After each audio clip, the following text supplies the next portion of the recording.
I can't wait to get this coverage for you guys. How you going, fellas? Yeah, now you guys can come through. No, man, it's all good, bro. It's all good. Yeah, man, just some B-roll footage.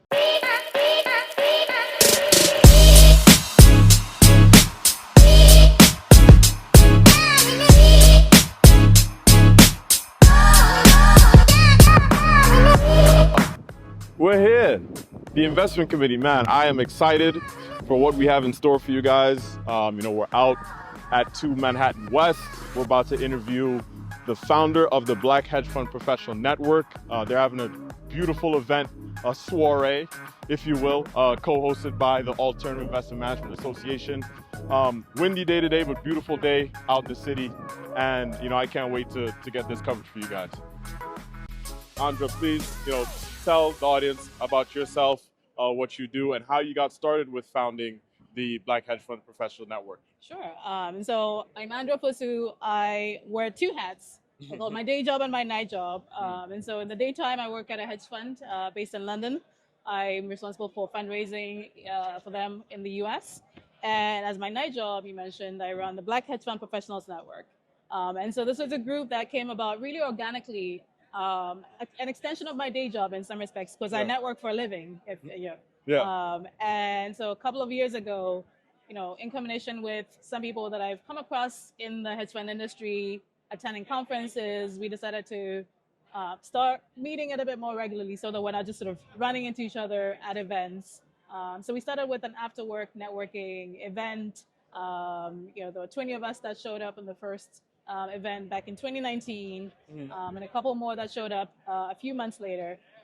And in 2020, when COVID happened, in combination with George Floyd and the sort of reckoning that we all kind of went through to see what more we could do in terms of promoting diversity, equity, and inclusion across various realms of finance, but for us specifically in the hedge fund industry, we decided to put a bit more structure around our efforts. And the Black Hedge Fund Professionals Network was born out of that. We started with a board and formalized our agenda around a few things. We wanted to continue to create networking, create a community, and so have networking be a way to bring people together who, again, otherwise might not meet. You find future employers, you find your sponsors, you find mentors by networking and getting around and meeting new people. We also wanted to be a space where people could talk about, in a safe space, talk about ways to continue to move the ball forward in terms of promoting equity and inclusion in our industry. And lastly, we wanted to be a space where people who otherwise might not think about the hedge fund industry can find resources and information. And here I'm particularly talking about younger professionals, and even students, people for whom the hedge fund industry is a sort of thing that is out there. They've never encountered it before. They've never thought about it before. And so by connecting with some of our members or attending some of our events, they start to consider this as an industry that they can be a part of. So that's been our agenda.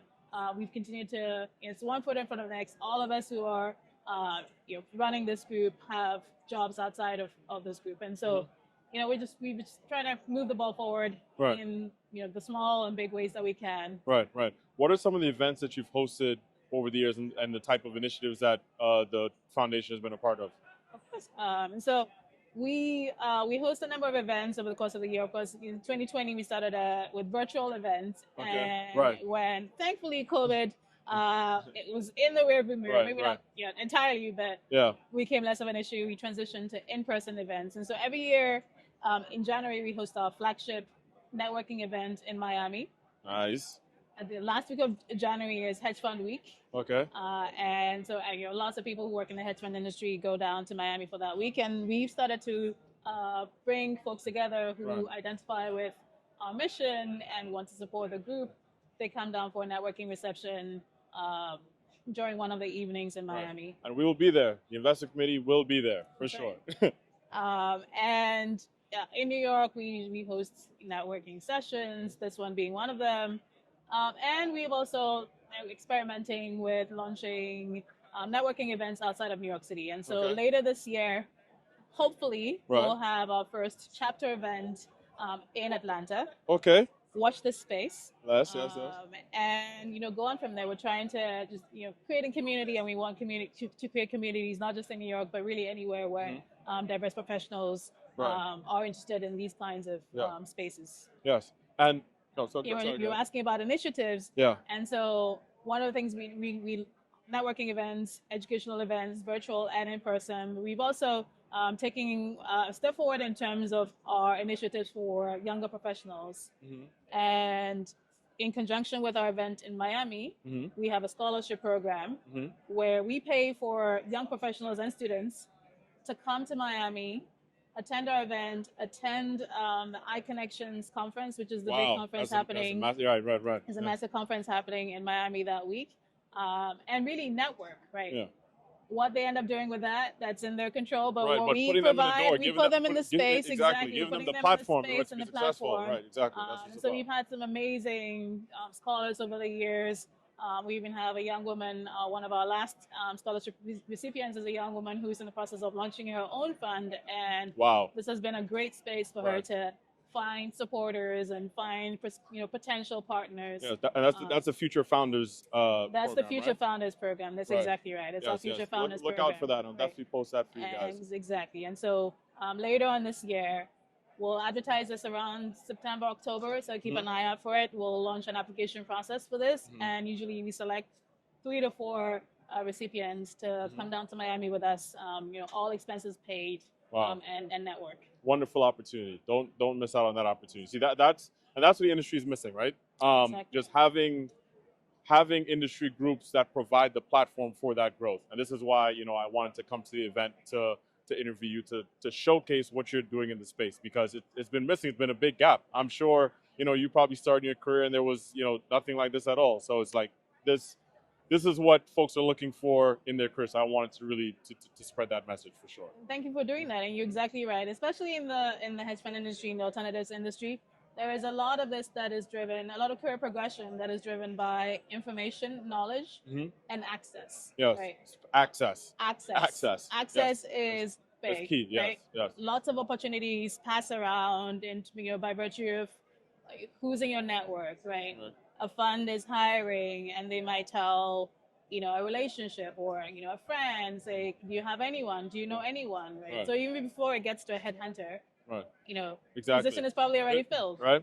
For sure. And so we want to make sure that that mechanism of access is open to as many people as possible. Right. That diverse professionals have the opportunity to be in the spaces and the places where opportunities are being circulated. Right. And on the topic of access and diverse professionals, you guys recently came out with a DEI report, and I read through it. It is, I'll definitely post it for you guys. It has a lot of insights in it, a lot of very interesting and probably alarming statistics. One statistic that stood out to me was 84% of the survey responders said that they are the first person within their family to work in financial services.